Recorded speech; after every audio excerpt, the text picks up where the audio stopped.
बोला शिव गुरु महाराज की जय, मैया भवानी की जय। गुरु बहना जो सुन रहे हैं उनको सभी को चरणों में मेरा प्रणाम स्वीकार करिए। आइए भोला जी का एक गीत सुना रही हूँ और कैसा लगा आप लोग जरूर अपना राय हमें कमेंट में दीजिएगा। तो चलिए सुनाते हैं।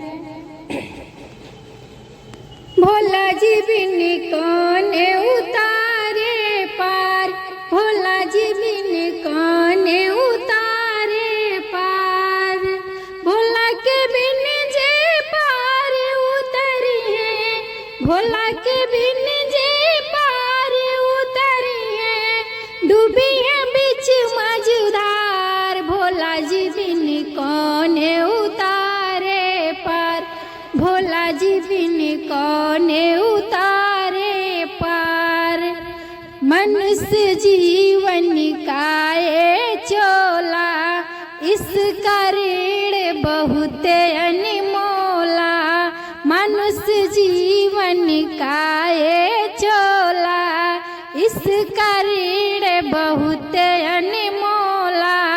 बिन भोला के संगत समझो, बिन भोला के संगत समझो, ई जीवन बेकार, भोला जी बिन कौन उतारे पार, भोला जी बिन कौन उतारे पार।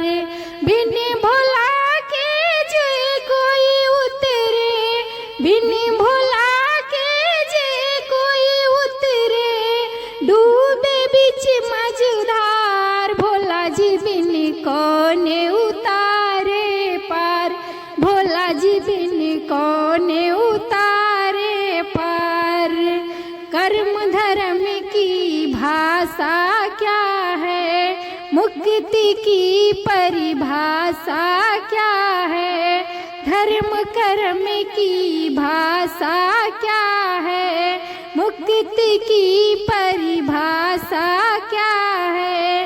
बिन भोला के समझ न आवे, बिन भोला के समझ न आवे, संसार के भार, भोला जी बिन कौन उतारे पार, भोला जी बिन कौन उतारे पार।